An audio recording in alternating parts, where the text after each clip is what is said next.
नमस्कार, आप live cities देख रहे हैं। मैं हूं गरिमा भारती। आज 21 जुलाई है और आज ही के दिन बिहार विधान परिषद के 7 सदस्यों का कार्यकाल समाप्त हो गया है। और जिन 7 सदस्यों के बारे में हम बात कर रहे हैं, बड़ी बात यह है कि उनमें से किसी एक को भी वापस रिन्यूअल नहीं मिला, यानी कि वापस से उन्हें विधान परिषद इस बार नहीं भेजा गया। इनमें से सबसे चर्चित नाम आप कह सकते हैं बिहार सरकार के पूर्व मंत्री मुकेश सहनी का है, क्योंकि विधानसभा में चुनाव हारने के बाद भी एनडीए की ओर से उन्हें मौका दिया गया और विधान परिषद भेजने के बाद उन्हें मंत्री पद दिया गया था। इसके बाद कई सारी चीजें हुई, लेकिन सबसे पहले हम बात कर लेते हैं उन 7 लोगों के बारे में जिनका जो कार्यकाल है वो आज समाप्त हो गया है। उनमें से सबसे पहला नाम है अर्जुन सहनी का। इन्हें बीजेपी की तरफ से बिहार विधान परिषद में भेजा गया था और इस साल इन्हें रिन्यूअल नहीं दिया गया, वापस से नहीं भेजा गया। दूसरा नाम है मोहम्मद कमरे आलम का और तीसरा नाम है रणविजय कुमार सिंह का। आपको बता दें कि ये दोनों ही पहले आरजेडी का हिस्सा थे, लेकिन 2020 में विधानसभा चुनाव से ठीक पहले इन दोनों ने जेडीयू की सदस्यता ले ली थी और जेडीयू में शामिल हो गए थे और अभी भी जेडीयू के ही नेता हैं। अगले नाम की बात करें तो अगला नाम है गुलाम रसूल बलियावी का। ये भी जेडीयू की तरफ से विधान परिषद में भेजे गए थे, इन्हें भी वापस रिन्यूअल नहीं दिया गया।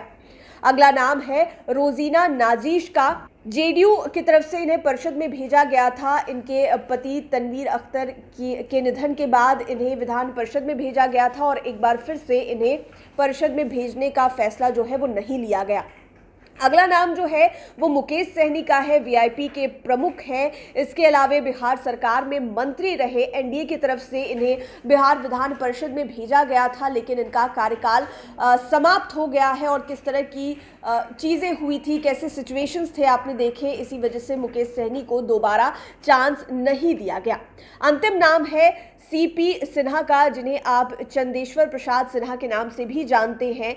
ये जेडीयू की तरफ से गए थे और अभी जिस तरह से विधायकों के नंबर्स हैं, जिस तरह से विधान परिषद की जो स्थिति है उसके अनुसार आरजेडी के पास 3 सीटें थी और बीजेपी जेडीयू के पास 2-2 सीटें थी, जिनमें अलग अलग प्रत्याशियों को जो है वो भेजा गया। आपने देखा कि विधान परिषद के भीतर आरजेडी ने अलग प्रत्याशी भेजे, अलग सदस्यों को भेजा और बीजेपी और जेडीयू की तरफ से भी अलग अलग लोगों को भेजा गया। ये जो 7 लोग हैं इन्हें वापस से रिन्यूअल नहीं मिला। खास करके मुकेश सहनी को लेकर चर्चा खूब हुई थी। आपने देखा था कि कितना हो हंगामा मचा, कितनी चर्चाएं हुई मुकेश सहनी पर, कई सारे सवाल उठे। पहले तो उनके विधायक सारे तोड़ लिए गए, उन विधायकों को बीजेपी में शामिल करा लिया गया, मुकेश सहनी से मंत्री पद छीना गया और वापस से उन्हें रिन्यूअल भी नहीं दिया गया।